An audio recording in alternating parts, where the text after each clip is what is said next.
Hello, race fans, and welcome once again to another high-octane episode of Trackside, proudly presented by Document Technologies. Document Technologies provides a comprehensive range of managed solutions, including multifunction devices, managed print services, and document management software. They're also known for their fast service, boasting an average response time of 2 hours or less, and offer high-quality product multifunction devices alongside document management and cloud hosting software. Stay tuned, racing enthusiasts, because the action starts right now, right here on Trackside. Good evening, ladies and gentlemen, and happy Friday. Welcome to Trackside. We are so glad you're with us. I'm Terry Turner, along with Randy Dye. Randy, we made it through Talladega weekend. I know we were talking earlier that we had our wives check teeth, fingers, toes, everything. We still have everything in place after Talladega, although some drivers don't. Yeah, well, Talladega is that kind of place.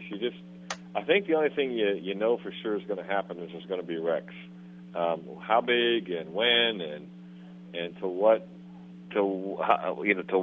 number, quantity, you don't know. I think the other thing that I would say is, sometimes some of these retired NASCAR superstars criticize the Truck Series and the Xfinity Series and so on, and talk about the quality of the drivers. Well, just the quality of the racing, maybe not the quality of the drivers. Certainly the Cup Series was not immune to its own impatience and wrecking, and so I would just say I think the racetrack, it's a big place, it's a fast place. But sometimes you get a little too comfortable because you think it has a lot of room, and then when it comes down to it, you see what happens. And I think it's not the function of the series or the quality of the drivers, but rather a function of the race itself and the speed and so forth. Well, I'm thinking about this. A couple of questions here. If you take someone, for an example, that has never seen a NASCAR race, and you put them in front of the television or take them to the race at Talladega, let's just say for the Cup Series, and you ask them for comments, I think what they would say is, I thought these were professional drivers. None of them know how to drive, number one. And number two, is this late in the playoffs a good placement for the Talladega race? A couple of questions there. Well, I think, so the function, the way the playoffs work, it certainly adds to the anxiety of being at Talladega, depending upon your position. And I would say, I would go further and say that even if you're not in the playoffs, you're still trying to win. You may not have had a win this year, you may not have had a win in a while, you may have never had a win. And so all those things are on your mind as well, and of course the playoff drivers, got their own agenda, and those that are close to the cut line, they have another agenda, and so there's a lot going on there, a lot of drama, which in my view is a good thing, because you can't predict what's going to happen, and that's the way it should be. I think it's much better when you can't sit down and script the outcome. I think the unknown, the known equals the unknown at Talladega. You know there's going to be a wreck. You don't know when, and you don't know who's going to be in there. You don't know how it's going to affect all the different conditions that we just talked about, right, for sure. So I think the drivers are very, very, very professional, know what they're doing, the best in the world, and, but it also tells you how competitive and how tough it is to race in these series. That was question number one. What's question number two?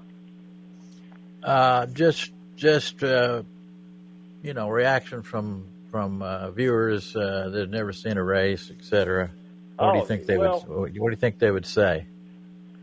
Well, I think if you're a fan of other series where these guys can't touch one another, you're going to be questioning what the heck is going on.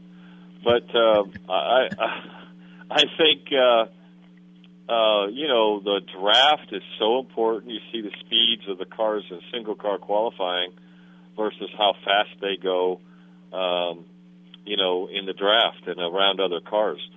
Daniel, I think, qualified 15th in the Xfinity Series race, yet he ran up in the top 10 a good part of the day, actually led a good, not a good part of the day, but he led several laps.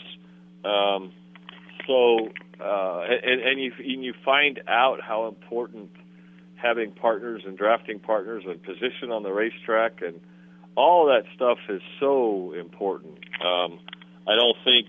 I think what's proven at a Talladega, Daytona type racetrack is the starting position is not necessarily all it's cracked up to be. We started 15th and led the race, and we're in the top, 6-7 cars a lot of the day. So, and that's because you have other people helping you, and you're helping other people, and so I think it's Talladega is exciting, no matter how you cut it. It was good for the Truck Series, it was good in the Xfinity Series, and it was good in the Cup Series. And now, as a result of that, I think the other question was, does it fit in the playoffs? And the answer to that is, of course it does. What you want the playoffs to be is a small version of the season that it took to get there. So this week we go run at Martinsville after the slowest track after almost the fastest track. Atlanta has maybe now become the fastest track.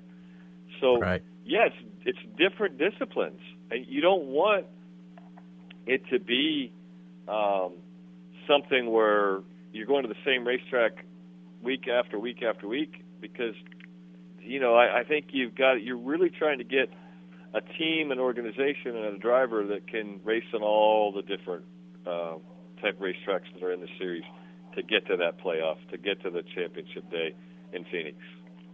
Well, and it sure sizes up the fact that nobody can predict who will be in the Final Four and who's going to be champion.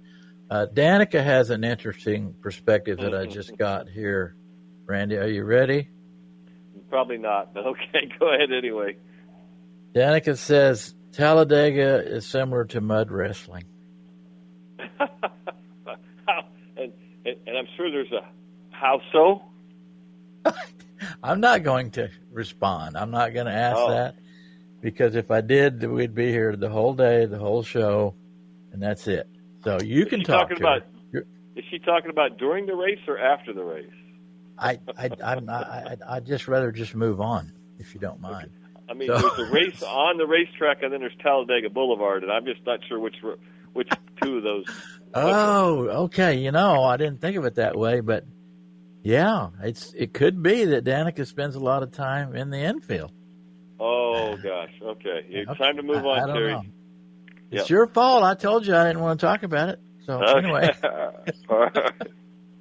So anyway, all in fun, ladies and gentlemen. And so talk about fun, looking at the camera that's in Daniel's car to see him navigate through a couple of situations.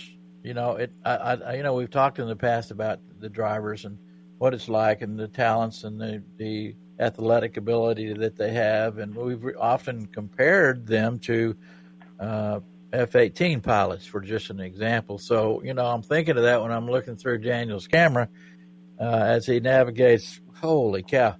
But then, which, I did communicate with you and you said he was okay. I was a little frightened. I think you remember back when the 24 Jeff Gordon was upside down, I was about to cry, and you were saying, hey, it's okay. He's okay. He's okay. But anyway, yep. Daniel took a hard hit in that race, Randy, but he is okay. But wow, says a lot about the cars. But It was tough. You being the dad, it's different, I guess.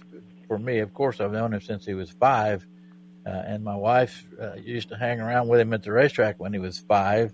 She was like near to tears, but he's okay. And it was a hard hit. You comment on that one. So. Well, it was. I think Daniel's interesting response. So when you take a hit of any kind, but especially one that's that violent, the very first person to speak to the driver typically is the spotter, and the question is simple: are you okay? And right. Frank immediately keyed up and asked Daniel if he was okay, and Daniel goes, "Man, yeah, boy, we did good today. We were running great, and thank you." And it was no time spent on knocked the wind out of me, or no, it was a hard hit. He never really addressed it. He was just pleased with how well they did together, how well the car ran, how confident he was, how they actually, there was a time during that first run where he talked a lot about being loose, and the team made an adjustment. We saw the tires after the race, and the right rear tire was about wore out, and that's because the car was so free. But he was incredibly upbeat. He was glad to have been running up there. He knew, Sammy Smith caused the wreck, and I don't mean that Sammy didn't do that deliberately. He didn't mean to wreck anybody. Right. But that's what happened, and so Daniel had nothing to do with it. The stuff you mentioned earlier about how you watched him navigate through some wrecks, those he didn't cause either. He was able to drive through those, and he actually probably would have. He was close. Had it not happened where it happened, he really didn't hit anybody.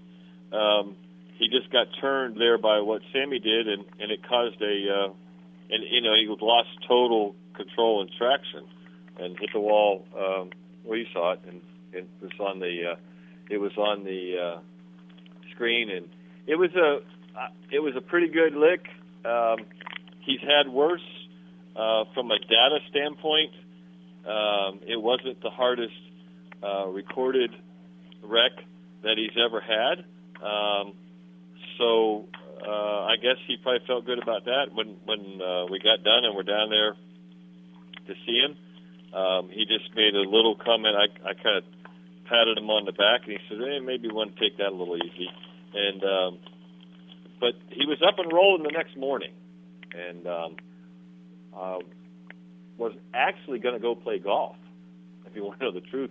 But it was a little too windy, and he didn't have anybody to go with him at that moment, so he just chilled. And to be 21 years old. It's funny you say that. That's the exact thought that just popped into my mind. To be young again and to deal with that. If it happened to me, I'd probably be in bed for about 3 weeks. So, wow.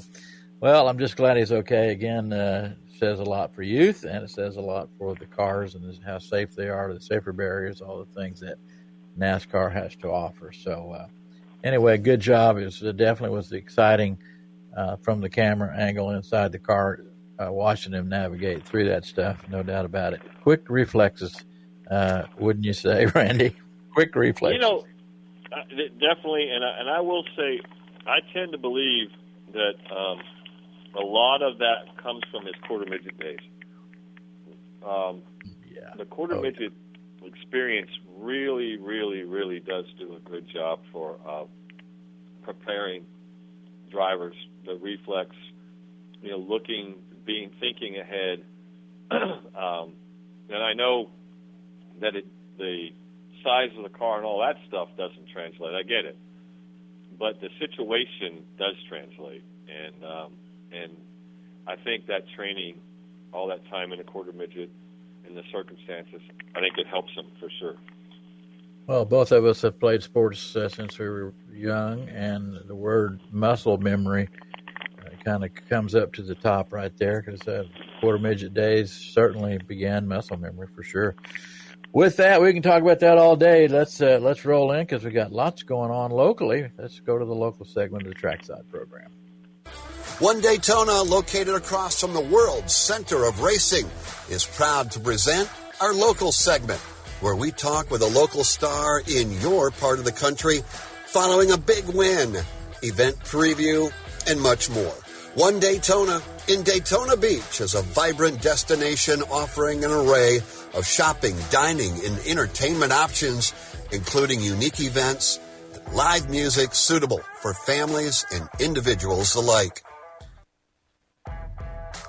It's finally here, race fans. Saturday night at the Volusia Speedway Park, the Fall Classic will unveil. The full Fab 5 team will return. For the Fall Classic, fans will be treated to another round of action with dirt car UMP modifieds, 604 late models, 602 late models, factory stocks, and 3/4 modifieds. Get out your dirt-proof umbrella and we'll see you at the racetrack. New Smyrna Speedway has got a big Saturday night with the October Family Fun Night featuring sprint cars for $10 general admission. You'll see sprint cars, Bomber Bs, E-Mods, Bomber ground pounders, and super stocks. Heat races start at 6 p.m. Five Flag Speedway in Pensacola will be back on November 22nd with the Snowball Derby Preview and Crown Stock Derby 40. In the NASCAR Truck Series at Talladega last week, a new name in the winners column for a change, Gio Rigario is the winner. In the Xfinity Series, Austin Hill gets the win, and in the Cup Series, Chase Briscoe gets that win and moves on to the Final Four. That gives Joe Gibbs Racing 2 of the 4 drivers in the Championship Series. NASCAR at Martinsville this week. The trucks are about to start just in a few minutes on Fox Sports 1, Xfinity tomorrow at 7:30 on CW, and the Cup guys on Sunday at 2 p.m. That is on NBC. All right, a great weekend, no doubt about that. I got to address the fact that Joe Gibbs, could possibly have 3 in the top 4 going into the championship 4, Randy, number 1. And we talk a lot about Chase Elliott in his past and Daniel Dye with some of the luck. How about the luck we've got going on with the 5 car with Kyle Larson runs out of fuel? How about that? It's been a really weird season, and I mean that more in terms of time than the actual race season. And the season for me with Kyle Larson is from just prior to the whole Indy thing forward has been, it's just hard to comprehend. When you take a driver with the talent of a Kyle Larson, and I would argue right now, at least over the last 3 to 5 years, the best NASCAR driver going. To be on that level of a dry spell, experience the kind of things that he experienced last week. I'm not sure I have an explanation other than to say that's how hard the Cup Series is. You don't have to be off just very much, and you're out of the hunt. And so it's really, really, really interesting to me that whole organization has struggled since, Indy or so. Yep. Yes. Seems like it all started with the Indy weekend for sure. Seems like it. Well, I don't think, you could say that they lost focus for maybe the whole Indy period, but that would not be the case now. That's too long ago for that to be the case today. They're too professional. They're too good. There's no way that Indy is any more the reason for their lack of success. I don't know what it is. It's hard to comprehend, but I would say again, it doesn't require being off much to get into this kind of slump. I mean, you're a baseballer. This is a slump, man. This is a slump. Yes, well, you take that, and you take William Byron both, well, the whole organization, and then, okay, you did bring up baseball. One of my most favorite baseball players in the whole wide world when I was a young man was Mickey Mantle. And, I still remember as a very young man watching him struggle at times in the super pro he was. So it just happens. There's no doubt about that. You hate to see it. And again, who would have questioned what kind of driver he is? And then just look at Kyle Busch. Although Kyle Busch looked pretty good at Talladega, another of the caliber of Kyle Larson is Kyle Busch, and same kind of issues. Well, I think Kyle Busch maybe a little bit different. I'm not sure that he's had this. He hasn't really had any great success in the this new next gen race car, and it's a different animal. So when you see guys of the caliber of a Kyle Busch, a Kyle Larson, and others, Ryan Blaney, people just spin out sometimes. That tells you that car is it's not the driver friendly car that everybody would like it to be, for sure. You are exactly right, no doubt about it. Well, still frustrating. I'm a big Larson fan, so a tough one, but just it's the way it goes, for sure. That is NASCAR, ladies and gentlemen. With that, let's roll to the trucks. The truck section of the program. Let's do it. The Tough Trucks of NASCAR are next up on the agenda, presented by Aaron Delgado and Associates. With over 110 combined years of experience in criminal defense and personal injury, Aaron Delgado and Associates takes pride in vigorously representing clients in various challenging legal situations within the community. Now, let's go trucking. I like this one, Randy, and the truck series. It's just going to get better and better year after year. It already has. But reigning Z-Max Cars Tour Late Model Stock Series champion Landon Lewis has been signed to Nice Motorsports to be a part-time driver coming up in the truck series beginning in 2026. And 19-year-old guy, and just looking at the press release here, he's won races in virtually every type of car and discipline that he's driven so far in his young career. 19 is a pretty young guy. So another top shelf driver coming into the truck series. Although whole new ball game from Z-Max and late model and all that in the truck series, but looks like he's got the talent and the muscle memory, and is off to a good start. It's going to be fun to watch him. Well, he definitely is a talent, and he's in a great organization. He's represented by KHI, and so those guys are good people, know what they're doing. It's a different animal. The trucks are definitely different stuff to drive, but I think you're right. He's demonstrated an ability to adjust to the race car. It just kind of shines a light, Randy, on, and, we're working on trucks, but just looking at, let's say baseball or Texas League, the AAA and the minor leagues, et cetera, and up to the pros. You look at the talent coming in here, and you look at who is who's in the playoffs in the Cup Series. It's not the same old superstars. These young guys coming up from the Truck Series, Xfinity, and enrolling into the Cup Series are definitely world-class drivers and competing.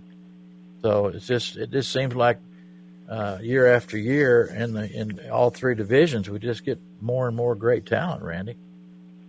Well, and I think what's interesting, the Truck Series seems to be preparing drivers better for the Cup Series than maybe going to the Xfinity Series. The truck seems to have a little more It doesn't drive like the Cup car, but it drives. There are similar characteristics, whereas the Xfinity Series car seems to drive completely different than either one. So that's interesting. I mean, the Corey Haim is an example. He's had a couple of good runs in the Cup Series, not so much in the Xfinity Series.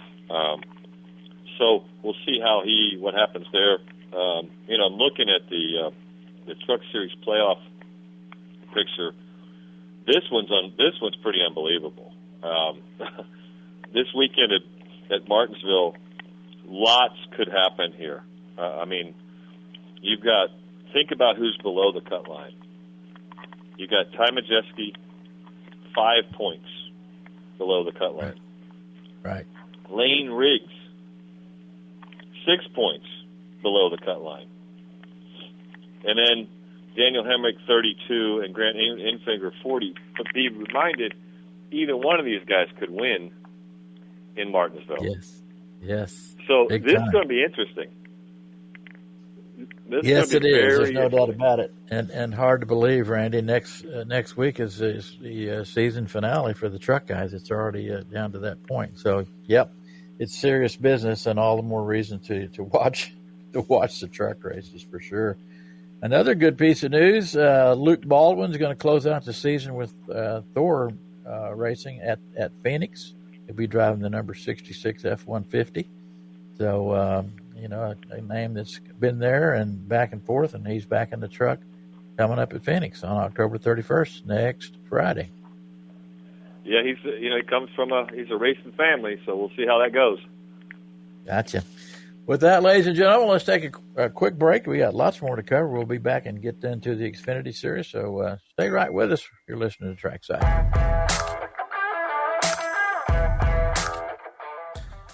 Introducing the all-new tractor and outdoor power equipment section at DeLand Motorsports and Outdoors. Now you can gear up for your outdoor projects with premium brands like Bobcat, Massey Ferguson, Shindaiwa, Echo, and more. Need a powerful lawnmower for that perfectly manicured lawn? They've got it. How about a rugged tractor to tackle those big projects? DeLand Motorsports and Outdoors has you covered. And let's not forget the Lawn and Garden Center with everything from weed whackers to chainsaws. Commercial or residential, DeLand Motorsports and Outdoors has the goods to keep you moving. So why settle for ordinary when you can have extraordinary? Visit DeLand Motorsports and Outdoors today at their new location and explore the thrilling world of outdoor power equipment. DeLand Motorsports and Outdoors, where the thrill of the ride meets the power of the great outdoors. Your journey begins here. Welcome back to Trackside as we now take a look under the hood in the NASCAR Xfinity Series presented by Daytona's Garage. Daytona's Garage offers more than just standard dealership customization. They provide a comprehensive range of services for personalizing and enhancing cars, Jeeps, and trucks of any make and model, focusing on both aesthetics and performance with affordability. Reliable service. Now, back to Terry and Randy. Well, Randy, we get through Talladega and we joke about it a little bit, and but yet there can be serious accidents at the super speedways, and there have been, of course. William Sawalich is going to miss the Martinsville race. Looks like he's got the symptoms of a concussion, and he drives the number 18 Toyota Supra. The docs are saying, they've got him under surveillance and in the program with NASCAR. And it looks like he's going to get better, but definitely will miss a race. And you hate to see concussion. It happens, but Williams going to be out for this race. Well, NASCAR, I can say this from a different perspective for a minute, but when you see, as you described earlier, the wreck that Daniel had, you have to be, first off, you're grateful to God for watching over Daniel and having his hand on him and keeping him safe. And then you also are grateful to NASCAR for the way they prioritize safety.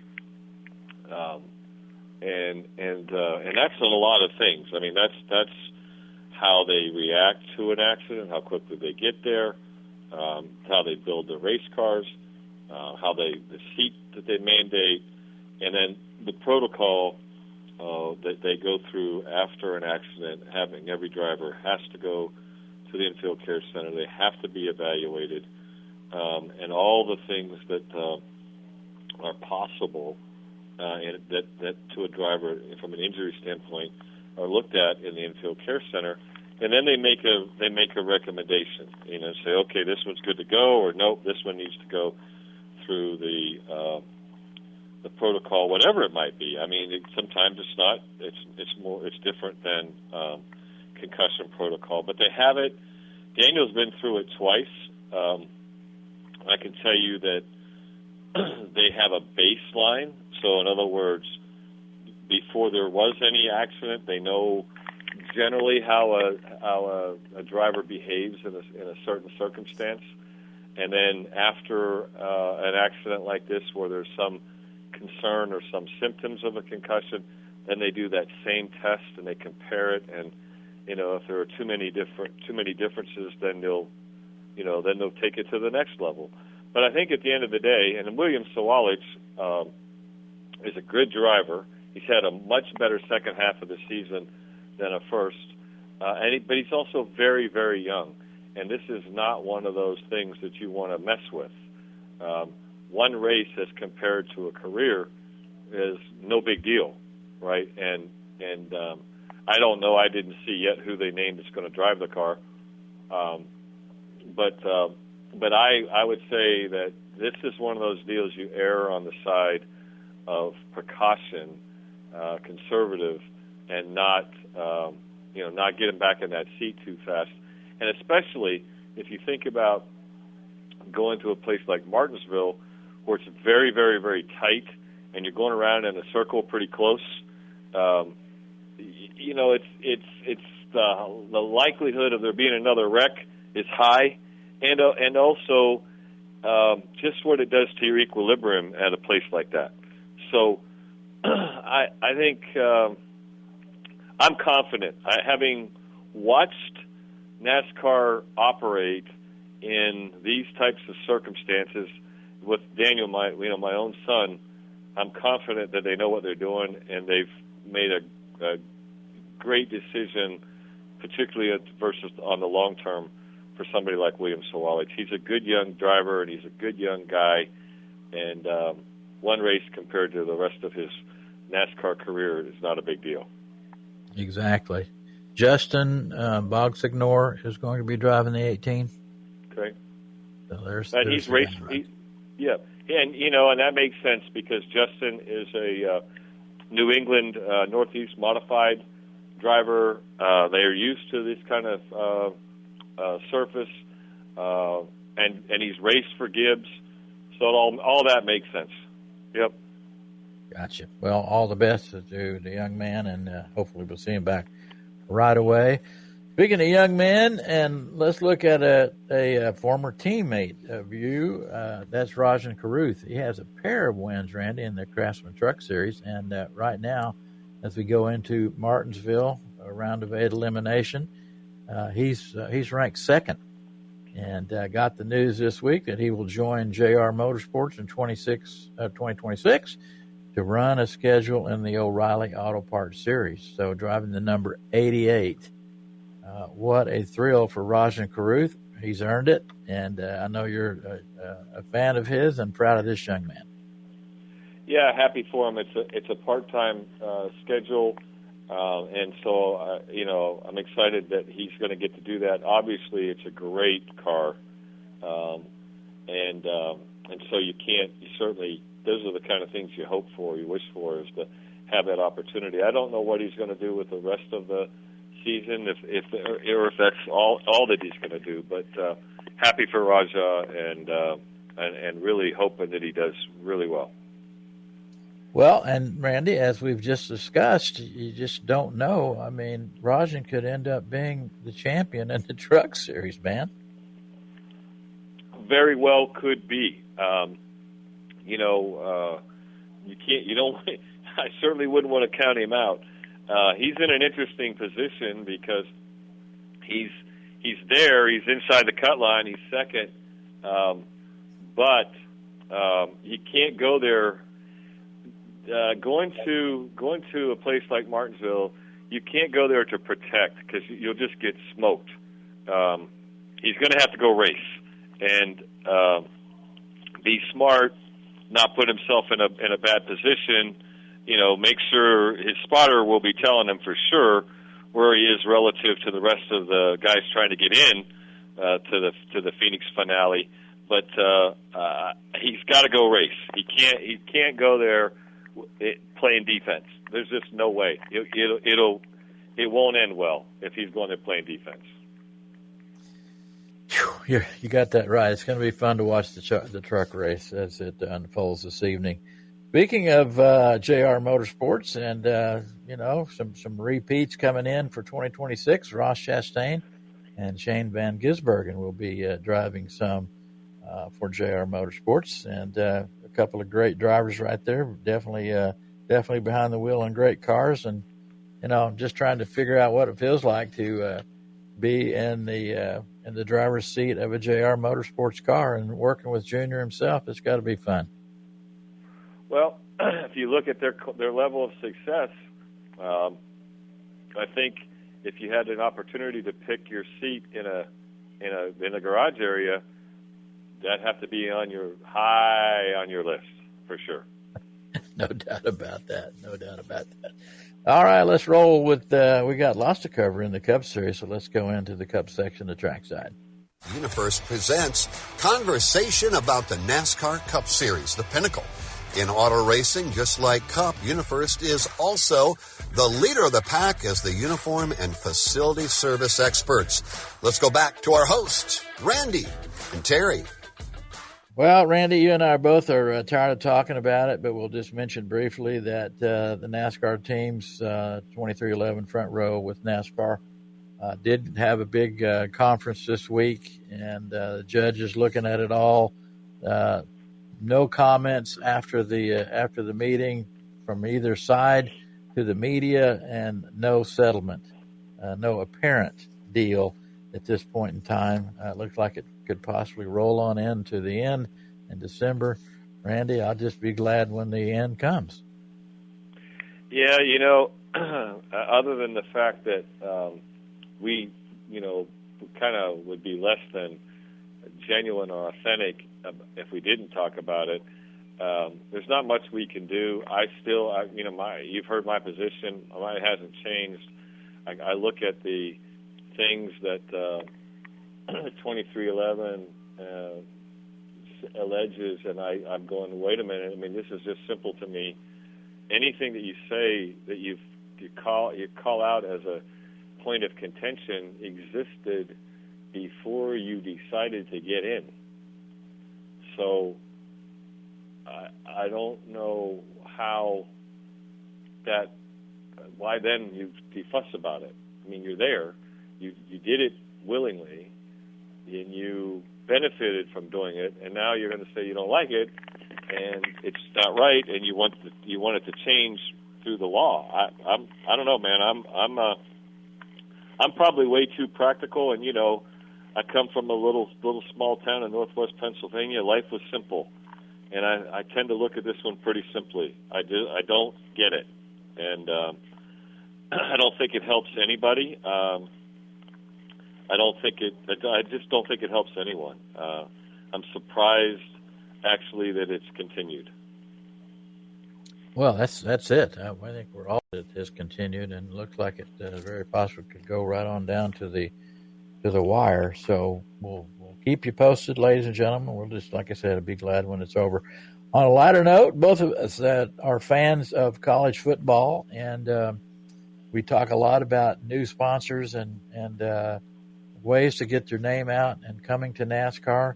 Texas A&M and the Haas Factory team will bring Texas A&M to the car this weekend in the 41. That's Cole Custer's car, and their point is to remind people that what Texas A&M stands for and what we all ought to be standing for. And on the car will be the phrase, "Together we stand as a force for good." So I like that one, Randy. A good positive. I'm going to let you comment on that one. Then I got another comment that you've just sent me. So, yeah, another good one, another good positive force coming to NASCAR and using NASCAR in front of millions of people to push that forward. That's good stuff. You know, I think what I would say, just with regard to the comments, you know, together and so on, and again, this is just that good old rural Pennsylvania upbringing. I lived through a bunch of different presidents so far in my lifetime, and you know, some of them I liked, and some of them I didn't. All of them I respected, and the thing that I would say that we should all remember is we are living in the best land in all of the world. And while we can certainly find things to disagree on, I mean, I can say to you that the temperature is perfect, and you can tell me it's too hot or too cold or too windy or too still, or the sky's not blue enough, or there's too many clouds, or there's not enough. I mean, you know, we can. The bottom line is we're living in the greatest land on earth, and no matter who the leadership is, it's still the greatest land in all the earth.